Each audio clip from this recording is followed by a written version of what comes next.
Another Sunday and yet another inept offensive performance by the Carolina Panthers. Can we just get this season over already? You are Locked On Panthers, your daily Carolina Panthers podcast. Part of the Locked On Podcast Network. Your team every day.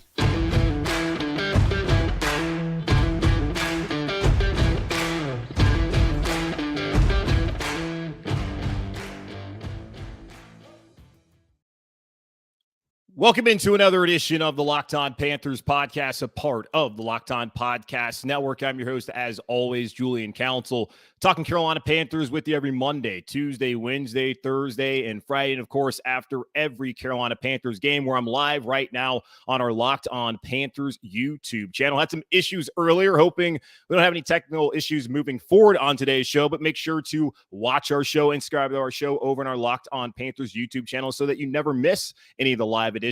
And if you do, it's okay. You can always check out this show and all the other episodes of Locked On Panthers over on your Locked On Panthers podcast feed, wherever you listen to your favorite podcasts. Just be sure to rate, review, and subscribe to the show there. And be sure to follow me, Julian Council, on Twitter at Julian Council, where every single Friday I answer your weekly Friday mailbag questions here on the show. Either at me or DM me on Twitter at Julian Council to participate in the weekly Friday mailbag. Got Black Friday coming up this Friday, so of course there will not be a show, but next Friday, going into the bye week, there will be a weekly Friday mailbag. Sending your questions at any time, again, at Julian Council, or DM me at Julian Council there on Twitter. Today's episode of Locked On Panthers is brought to you by our friends over at Prize Picks. Prize Picks is daily fantasy made easy.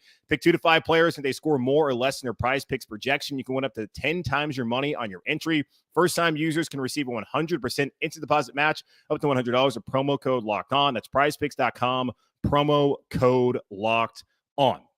The Carolina Panthers 3, the Baltimore Ravens 13.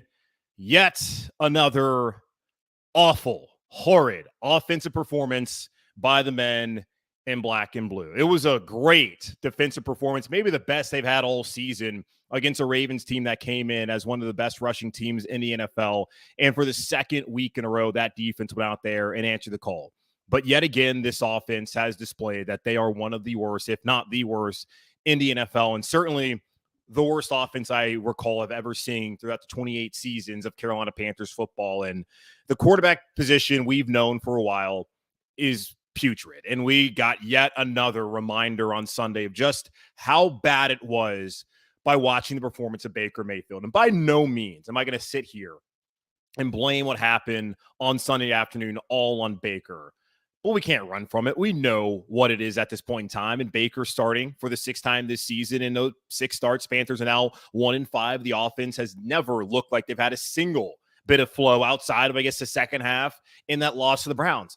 Other than that, they've been awful. And Baker has not been good. And today, standing in for P.J. Walker, who's out with the ankle injury. We'll find out whether P.J. can play next week at home against Denver, or whether it'll be Sam Darnold. We'll find out later on, as I'm sure Steve Wilks, who didn't really have much to offer following the game today about the quarterback situation moving forward, said he'll probably have more for us on Monday, as he typically does. So we'll find out tomorrow, or whenever you listen to the show, maybe today, that we'll find out what's going to happen with Baker, with P.J., with Sam, and who's likely to get the start against the Denver Broncos. But for me, I think we've seen enough from Baker Mayfield at this point in time. I was someone who was excited about Baker coming here just because it wasn't Sam Darnold, and I thought it offered an opportunity for this team to actually be able to elevate its offense. It's been quite the opposite. He's been worse than PJ. He's been worse than Sam. He's been worse than what we got out of Cam last year. He's been worse than Teddy Bridgewater. He's been by far the worst quarterback of what was the Matt Rule era, but of the last 3 years since the Panthers moved on from Cam 1.0. And today, once again, it was a reminder of just how bad he's been. 21 of 33 for 196 yards, no touchdowns, 2 interceptions, sacked 4 times. His final pass of the game was yet another batted ball at the line of scrimmage that resulted into an interception. It was a microcosm of how things have gone for Baker here in Charlotte. We've been over it. The organization did him no favors by delaying when they traded for him on July 6th. They could have done it on draft night, day 2, before they decided to trade up and bring in Matt Corral, who we don't have the benefit of getting to watch this year because he hurt his foot in that preseason game up in New England. And I would have loved to have the opportunity to sit here and evaluate Matt Corral and to see whether he could be the future, but we didn't get that this season. Instead, we've had to watch Baker. We've had to watch PJ, but with Baker, it has not been good. He did not get the opportunities to go through mandatory minicamp and to go through OTAs. He didn't get the benefit of having every single one of the snaps during the preseason with the first team and during training camp with the first team. But those excuses have worn thin 11 weeks into the season when in his 6 starts, they've looked far worse offensively than what PJ Walker and this team have looked like when PJ started. And how few reps did PJ get during training camp and during the preseason? Now, certainly in preseason games, he played a lot, but it's not like PJ Walker was out there with the ones. And yet PJ Walker has looked better than Baker Mayfield. Sam last year looked better than Baker. Cam looked better than Baker. Kyle Allen looked better than Baker Mayfield. And if you have listened to me for a while, you know just how I felt about the Kyle Allen time here in Carolina. That's how bad Baker has been. And it sucks. I feel bad for him. I take no pleasure in saying this, but we all see it. And hopefully that last throw that got batted down and led to an interception, hopefully that's the last throw we have to see from Baker Mayfield here in Carolina.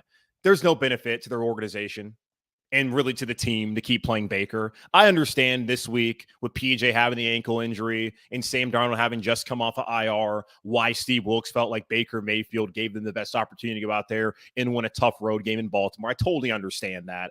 But now next week, with Sam having more time back and more reps in the offense, and we'll see where PJ's at, there really doesn't make any sense to put Baker out there. We all understand the ramifications of if he plays 70% of the snaps this season and how the conditional 5th-round pick in 2024 goes to a 4th-round pick, and they've already been able to get back that 5th-round pick by trading away Christian McCaffrey. There's no reason to see Baker.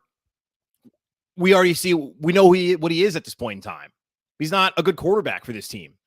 He's had his time and moment in the sun in the NFL, but has not worked out here in Carolina.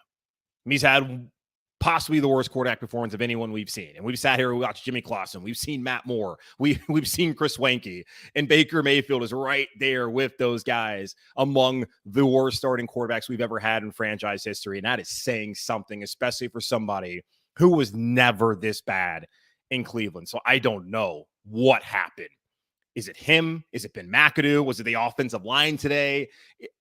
I don't know. But what I do know is Baker Mayfield has not worked out here in Carolina. And overall, once again, the offense outside of Baker was just bad. I mean, DJ had a terrible drop in this game. We rarely got to see him get opportunities because he didn't get opportunities to catch the football. Terrace Marshall, the lone positive of the day offensively, 205 total yards. 3.8 yards per play for the Panthers. 7 of their 54 plays came in Ravens territory, and 3 of those 7 came in garbage time, down 10 points on that final drive that ended in that interception that Baker had his ball batted at the line of scrimmage. 3 for 12 on 3rd down, came in last in the NFL, converting 28%, so 25% today, which is what we've seen all season long. 36 rushing yards and 17 carries, 2.1 yards per carry. Came into this game in the past 4 games, averaging 32 rushes for 160 yards and had 7 touchdowns in those games. And they weren't able to do anything. And had taken care of the football. That's the one thing you can say. They're down 6-3. They had taken care of the football late and early in the 4th quarter. Shai Smith gets stripped by Marcus Peters. That leads to a Ravens touchdown. Baker throws another interception to Marlon Humphrey. He said after the game that there was some miscommunication with him and Shai. Either way, that's a turnover. Panthers defense holds. And that's the thing. The Panthers defense, even after 2 turnovers in Panthers territory, where the Ravens were in plus territory, the defense still held. And the Panthers still had a nice outside chance to win that game. And they threw another interception on that final drive. It was by far, I think, the worst game of the year by the Panthers offensive line. I mean, 4 sacks. It can be a quarterback stat. It can be an offensive line stat. Certainly, Baker didn't help them. I don't know if the receivers were open or not. Downfield, hard to really see on the TV broadcast. But they didn't play great. You can look at the rushing totals. They didn't run the football well. So clearly, the offensive line unit was not good enough for the Carolina Panthers to win. So we all understand. They didn't run the football well. They turned the ball over. And the quarterback, as we've seen in the other 5 starts that he's had here in Carolina, just was not good enough to get the job done. And there's really little reason to see him play here in Carolina the rest of the season. I hate it, but that's just reality, folks. And for Baker, his time here in Carolina, we already know, is only going to last 6 more games, but we really don't need to see him in a uniform at all. I mean, unless PJ's still out, we don't really need to see him on the field. So we'll see what Steve Wilks decides to do when we hear from him again on Monday afternoon following the game. Now, we'll get to the defense, though, because they were fantastic, and I think it's part of the frustration and maybe the main portion of the frustration from the fan base when you look at that defense and look at the games that they could have won. They played well enough to win, but the offense just was not able to do anything resembling a competent unit in the National Football League in 2022. So we'll talk about that here in just a moment on Locked On Panthers. This holiday season, find what you love at Total Wine and More. With so many great bottles to choose from, it's easy to find a new favorite Cabernet or Chardonnay or the perfect gifts for everyone on your list with some help from a friendly guide, and all with the confidence of knowing you found something special for the lowest price. Love what you find only at Total Wine and More. Curbside pickup and delivery available in most areas. Visit TotalWine.com to learn more. Drink responsibly and be 21. This episode of Locked On Panthers also is brought to you by our friends over at Turo. Turo is the world's largest car-sharing marketplace. With Turo, you can book any car you want, wherever you want it, from a community of local hosts. Browse a huge selection of vehicles for just about any occasion or budget across the U.S., UK, Canada, and coming soon down under to Australia. Book a spacious SUV or minivan for a family road trip. Get a classic or luxury car for a special event, birthday, or holiday. Find affordable economy cars if you're on a budget and just want to get from point A to point B. Test drive that new electric vehicle you've had your eye on to see how it fits in your everyday life. Many Turo hosts can even deliver the car right to you. Every trip is backed by liability insurance. Terms, conditions, and exclusions apply. Forget boring rental cars and find your drive at Turo.com. So again, we saw yet another terrible offensive performance by the Carolina Panthers. Baker was no good. The run game was no good. The O-line was no good. They turned the ball over 3 times when they were still in the game, and yet had an opportunity on that final drive to where I was thinking, and let me go back and look at the play-by-play on that drive, because was it 3rd down or was it 4th down when Baker Mayfield threw that interception? Because I know the wind was not great, but there could have been a situation there where it was 3rd and 6. So, 3rd and 6, he throws the interception. And they're at the Baltimore 31 when that happens. If that ends up not being intercepted, the Panthers could have attempted what would have been a 49-yard field goal. I get the win. Zane Gonzalez, we've seen he's had his struggles at times this season. I don't know if he makes that kick, but if he makes it, then the Panthers are only down by 7. They go onside, and then we'll see what happens there. Would have had an opportunity. So they still, within reason, had a chance to win that game late, but we all watched the game and knew it wasn't going to happen. 3 of those plays on that final drive were 3 of the 7 plays they even had all day in Ravens territory, as I mentioned earlier. It was bad, and it was just a boring game. Sitting there in the first half, if you love defense, you're going to love that game. It was great defense, certainly from the Panthers' standpoint, against that Baltimore Ravens offense. And you could say the same in a way with Baltimore's defense versus this Panthers offense, especially against the run game. But it's hard to give them that much credit, just knowing just how bad this offensive unit has been all season long.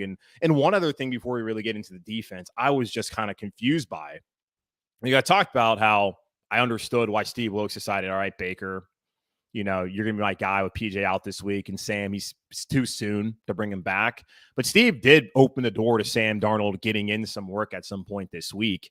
And he said, yeah, it's not like I'm just going to play him just to play him. But, dude, you've seen how the offense has played all day long. You've seen that Baker has been off on his throws, and he hadn't turned the ball over yet to that point. But why not give Sam an opportunity when you're down 13-3? The offense hasn't really done anything all day. They had to run 4 total plays in Ravens territory up into that point in time. Why not put Sam Darnold out there and give him an opportunity to see if he could salvage the game? Why not do that? So it's interesting to me and really curious that Steve Wilks would even bring up the possibility of playing Sam Darnold and then to not play him when he saw how bad the offense was. Because typically that's what you do. You want to give the offense a spark. I don't think there's anyone out there who can really give this offense a spark. The biggest spark they've had has been PJ Walker so far this season. And even we've seen on that Thursday night game where PJ could have been picked off 3 times where, yeah, it's a spark, but also you're fortunate that he does not get intercepted and make some of these bad plays that were out there for the defense to be able to capitalize on. But that being said, PJ still been the best answer for the Carolina Panthers at quarterback this season so far in 2022. And unless Sam does something in like 6 weeks, I think that's probably going to be the answer anyway. So we'll see what happens. But I don't really get why he talked about Sam maybe getting an opportunity. And then looking at how the offense played, he's like, no, we're not going to play Sam. I don't know. But that's something I thought maybe he could have gone to. Not like it would have made a difference. Anyways, the Ravens defense was not going to lose that game, whether it was Sam Darnold or Baker Mayfield. Just thought I'd mention that, considering that's something we had heard earlier in the week from Steve Wilks. The Panthers defense, though, was excellent. Once again, I mean, they held Baltimore to 115 yards rushing on 30 carries, 3.8 yards per carry. In the first half, they held the Ravens to 37 yards on 13 attempts. So the Ravens did a better job in the second half rushing the football. And really, it was after Kenyon Drake had a 9-yard run. Before that, the Panthers had held the Ravens to 60 yards on 18 rushes up to that point in time. And then after that, of course, they went on to have, 55 more yards the rest of the day. So they kind of got it going late in the game, which we've seen the defense do because they've been out in the field so long and they get tired. But I just think it's like Ravens are the second best rushing team in the league. The Panthers came in with the 25th ranked rushing defense. They weren't going to totally stop them, but they did a great job. 115 yards rushing, 30 carries. That's what they held them to, 3.8 yards per carry. You can win with that, especially against a team like Baltimore where Lamar didn't really do anything all day. And I thought they did a great job containing him, not just in the passing game, but of course on the ground. He did have that one rushing touchdown that put them up 13-3. But other than that, it wasn't like he went out there and killed him and looked like an MVP player like he's looked at earlier this season. And in the past, of course, when he won the award, and the Panthers, they had shut out the Ravens at home in the first half. I guess that was the first time the broadcast had said since week 18 of last season where the Ravens had been shut out at home in the first quarter. So this defense they were terrific. I mean, they had 3 sacks, 10 tackles for loss. Brian Burns with another sack, had 5 tackles, 2 tackles for loss. Jeremy Chin in his first game after missing the last 6 weeks had 10 tackles, 7 of them solo. C.J. Henderson even had 10 tackles. Frankie Louvu, once again, flying all over the field. He had 10 tackles. There's not much else you can ask from this unit. Like, what else? I guess they could have got a turnover. That's the one thing you could ask for them to have done, and that's just where we're at, where we've talked about how when this unit gives up 17-plus points per game in a game, they lose. But when they hold an opponent below 17, typically they win. But it turns out that they needed to get a couple turnovers and score themselves in order for the Panthers to win. And the bar cannot be that high for them to clear in order to win football games in the NFL. Like, that's just ridiculous to be held to that kind of standard to give your team a chance to win. Like, they gave the offense a chance to win if the offense just went out there and capitalized. And it was in the third quarter when the Panthers finally did score that field goal where I'm sitting there thinking to myself, they got the ball at their own 46. You have an excellent opportunity to go down, get a touchdown, take the lead. Go out there and do it. And Baker stood tall on third down, hit Terrace Marshall, who was pretty well covered by Marcus Peters, put the ball on the inside, perfect positioning. Great play by Terrace. And they get bailed out there. I mean, not really bailed out, but I mean, Tommy Trimble's getting mugged by Clark. Right there on that third down, and that ends up being a first down, and they can't capitalize and put the ball in the end zone. Like, they had an opportunity to do that offensively where the defense had put them in position to have good field position. I don't really think the Panthers had bad field position for the most part today in this loss against Baltimore, but yet they could not move the ball even when they had a chance. And that is probably the most frustrating part about all of this is just if you have a competent offense, you have a chance to win football games. If they have an average offense, they probably beat Baltimore today. They beat Baltimore today with an average offense. But instead, with the worst offense in the league, they end up losing 13-3. And you can go back to other games this season against the Giants in week 2. An average offense beats that Giants team that day. The Cardinals, offensively, you could have beaten them had you played better that day. Like, the defense, they gave it 26 points in the end. But still, that's a game you could have won. The Rams, it's not like LA has looked good on offense all season long. They just lost to New Orleans today. I think they've lost like 3 straight games now. You could have beaten LA with a offensive game plan that mirrored the one that we had seen in the next 2 weeks with PJ. If they actually trusted PJ, they could have won that game. And again today. So that's 4 games this season that with an average offense, the Carolina Panthers could have won. And if you say you split those 2, So it split them. That makes this team, 5-6? And at 5-6, they're right there in the hunt for the division. But instead, they're 3-8, and they're drafting, I think, second overall because Detroit won, and then I think in Houston lost, of course, again. So I got to look up tankathon.com. I don't have it in front of me, but they're right there in the top 3 still. That's just right, the margins. If you just have a competent offense, something that's just not the direct that we've seen for 11 weeks, then you can win some games. But you don't. So there we are. We have a defense that is capable most weeks of winning football games. And I would say pretty much every week they are. We've seen how bad they were against Cincinnati, but it wasn't like the offense showed up that day either. And they weren't great against San Francisco. But again, it's not like the offense showed up that day anyways.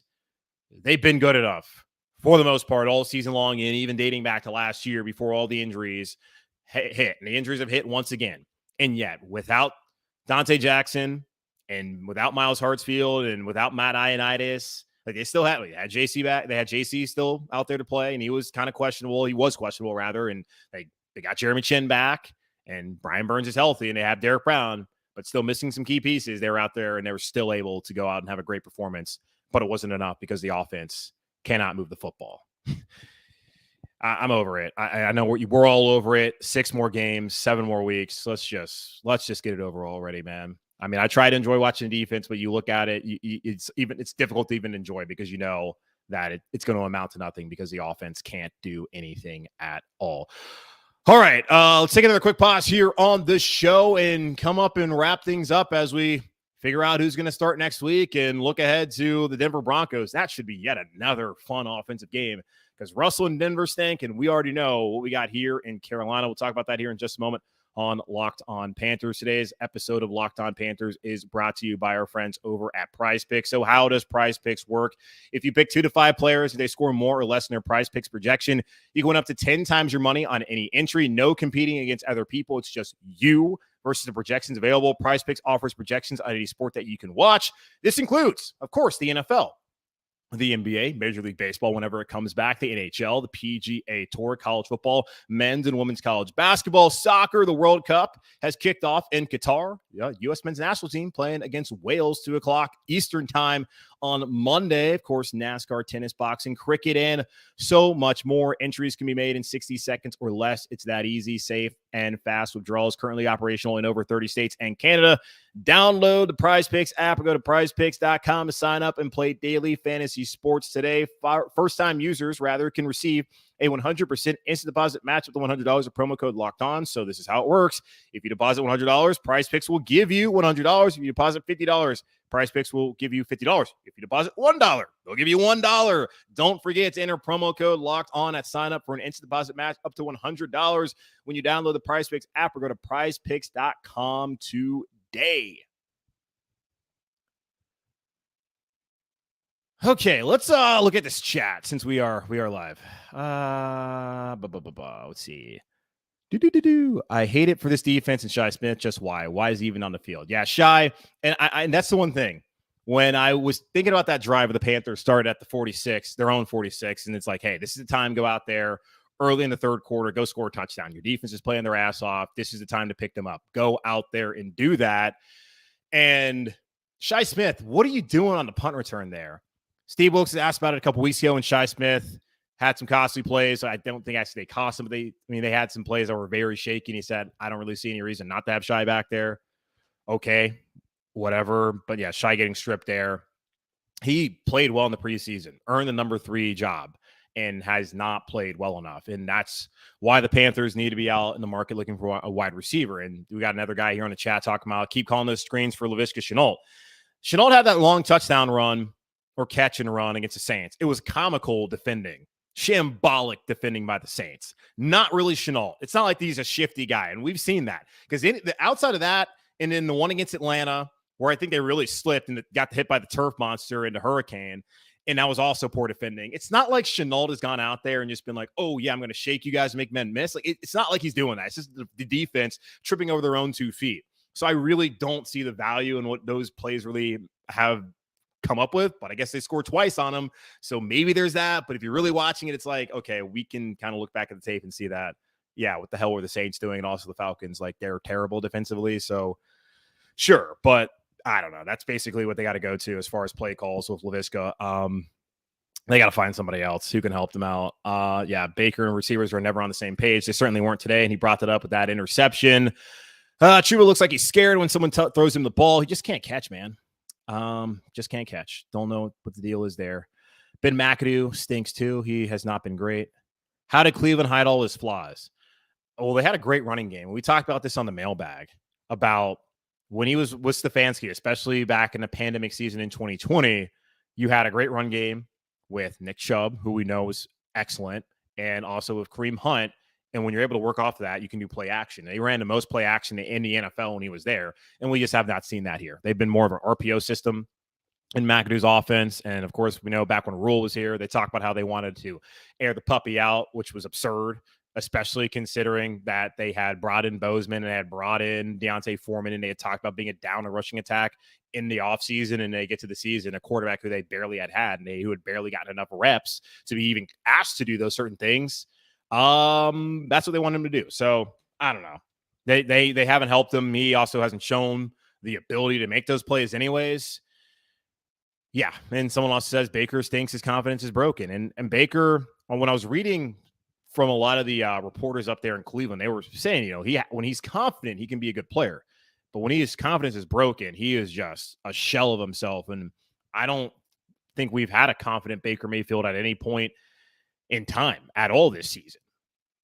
And don't see how he's going to be able to get it now. And it doesn't help, too, because he was asked about this after the game about just, not knowing whether he's going to be the quarterback or not. And he said all the right things. He's going to go out there. He's going to support PJ. And PJ played his ass off against Atlanta. And PJ deserved to start and all that kind of stuff. He's going to say all the right things. And it's good he's done that. Because if anything, while he's not played well this season, he has at least earned himself a roster spot next year somewhere as a backup quarterback, just considering the fact that he's been a good teammate. And that goes a long way. Like Sam as well will be somewhere. Maybe he'll be here. We'll see how it works out. But he said all the right things. But it can't help to know that, well, not to not know. We know when you're going to get yanked and when you're going to be the guy. So Steve Wilks, I know he's gone week to week, and the situation is kind of called for that because you haven't known the health of Baker and of Sam. You haven't known whether PJ was going to be the guy. But as I told y'all before PJ got hurt, what Wilks has shown us, more so than what he said, what he's shown us is like, hey, PJ's my guy. He keeps putting him out there. And we'll see if PJ's healthy, if that'll be the case again against Denver on Sunday when they come to town. We got positive note from Colton here in the chat saying Burns is hitting his double-digit sacks. Can we pay this man or what? Yeah, they're going to have to pay him after the season. Of course, he's under contract next year with the fifth-year option that they exercised back in, I guess, April of this past year. So not really any concern of whether they're going to be able to keep Burns for next season. And they already turned down his 2 first-round picks. So, of course, they're planning on paying him. But after doing that, they're going to have to pay him whatever he wants because you don't turn down 2 first-round picks and then turn around and try and lowball a guy. Burns is going to get whatever he wants. I don't know whether he'll be a Pro Bowler again, but he certainly has earned every single penny he's going to get from the Carolina Panthers or from any team in the NFL moving forward whenever those contract talks start, which I think will happen probably around March this offseason. That's what they need to get done. So, yeah, Denver on Sunday. And then we have the bye week, a late bye. Like, we've needed to bye so much earlier. So much earlier we needed a break from this team. And I know plenty of y'all have taken a break from the team. And I will say, as soon as the season's over with, we do have things to look forward to. I think it should be hopefully a fun and hope-filled offseason, considering they're going to hire a new head coach. Start praying now, as I'm doing right now here on camera, that David Tepper hires the right guy. And that coach actually shows that he can be an NFL head coach and shows the competence that we need at that position here in Charlotte. So there's that to look forward to. There's also the addition of the coaching staff. We'll see what they do as far as defensive coordinator, offense coordinator, who sticks around. Would love to see Chris Tabor stick around special teams wise. I mean, Steve Wilks would be great to have him in some sort of role here in Carolina. We'll see. It's, of course, up to the new head coach. And David Tepper does not need to make the stipulation that you have to keep Wilks on your staff. He does not need to do that. Bring in somebody, let them hire the people they want to hire. And if they're smart, they'll probably find a way to keep Steve Wilks here on the roster if Steve Wilks wants to stay here in Carolina. Because you have to also understand that Wilks is someone who probably views himself as a coordinator and not a secondary coach like he came in here to be under Matt Rule. And he probably views himself as someone who should get a legitimate shot to be a head coach. And if it's not here in Carolina where he's going to get that shot, then I don't begrudge him to go out somewhere else and try and get that shot. And for Steve, hell, like I've talked about it, it was always going to be an uphill battle for him to get the job. And because the quarterback position is just not good enough, and offensively they can't be trusted, and they've looked better with PJ. In a defense, like they had the Bengals game, and then the Falcons game wasn't great, the first one, but outside of that, they've been really good. And he's done everything he can to get this job. Like they got 6 more games. He got 6 more games out there to add to his resume and show that he can do it here. It's just, you wonder what this would look like if Steve Wilks had a competent quarterback and an offense that actually could do something, but he does not have that. He does not have the benefit of that here.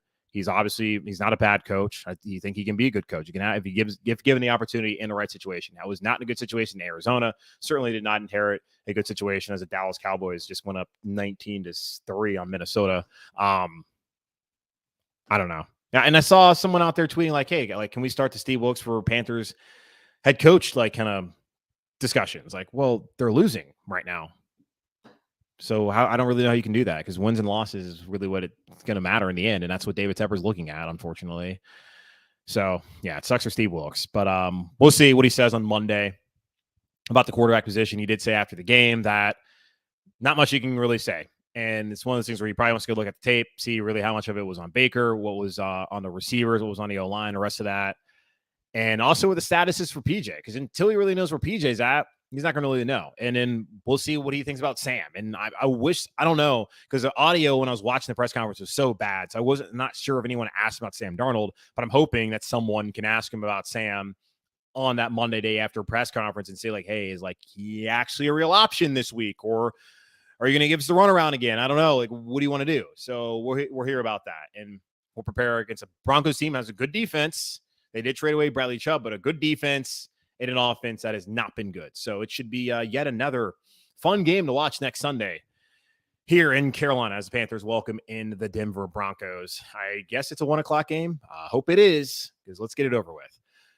But that's all I got here on today's show here on Locked On Panthers. Oh, so sad. Just so frustrating. Again, guys, make sure to watch the show. Subscribe to the show over on our Locked On Panthers YouTube channel. Check out all the live shows and all the shows we do throughout the week. Also, rate, review, subscribe wherever you listen to the Locked On Panthers podcast and all the traditional podcasting feeds, so you don't miss an episode there. And be sure to follow me on Twitter at Julian Council. As long as Twitter is still here, at Julian Council. DM me, of course, if you want to participate in the weekly Friday mailbag. It's Black Friday. I'm not going to have a mailbag. I'm not going to be recording a podcast on Thanksgiving. And I also would hope you guys would not be listening to podcasts or watching the show on Thanksgiving or on Black Friday. Like, go be with your families. Go do something other than that and try and get away from this team. But, of course, please continue to support the show as best you can, because I get it. When a team loses, I'm certainly not someone who's going out there to see content from a team I support when they lose games. So, no, somebody just said, let's trade for Mitch Trubisky. Are you insane? He must be trolling us. But, yeah. Be safe, be happy, be whole as always. Keep pounding, because we need to more than we have ever needed to, it feels like, in the last 28 years, Carolina Panthers football. Until then, I'll talk to you guys on Monday. Goodbye.